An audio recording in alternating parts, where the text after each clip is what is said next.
जर मी कन्सल्टंटकडून जर गेलो तर मला एक्स्ट्रा पैसे मोजावे लागतात का? पहिला जर जुन्या काळी जर आपण बघितलं म्हणजे मी एक प्री रेरा एक वेगळा काळ होता आणि आफ्टर रेरा आल्यानंतर एक वेगळा काळ आहे.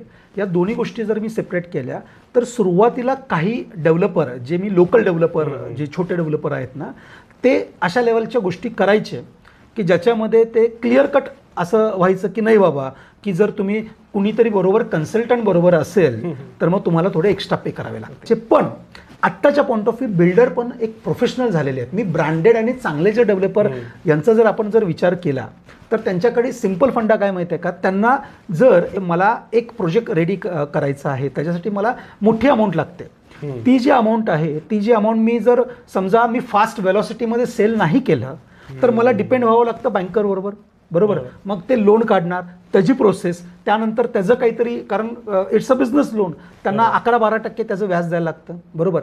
रादर दॅन दॅट आता ते प्रोफेशनल डेव्हलपर काय विचार करतात की मला जर व्हेलॉसिटी वाढवायची असेल तर मी माझे असोसिएट जर वाढवले आणि त्यांची जी कॉस्ट आहे ती माझ्या मार्केटिंग कॉस्टमध्येच पकडली जी त्यांनी जर मला नाही सेल केला तर मला जी 12% लोन द्यावं लागली असती त्याच्याऐवजी इथं मी त्यांना थोडेसे कन्सल्टन्सीची फी देऊन ना मी माझा फास्ट सेल करू शकतो.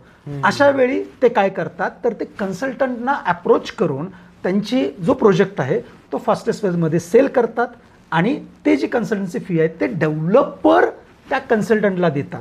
ह्याच्यामध्ये कस्टमरच्या पॉईंट ऑफ व्ह्यू त्यांना ₹1 सुद्धा एक्स्ट्रा द्यावा लागत नाही.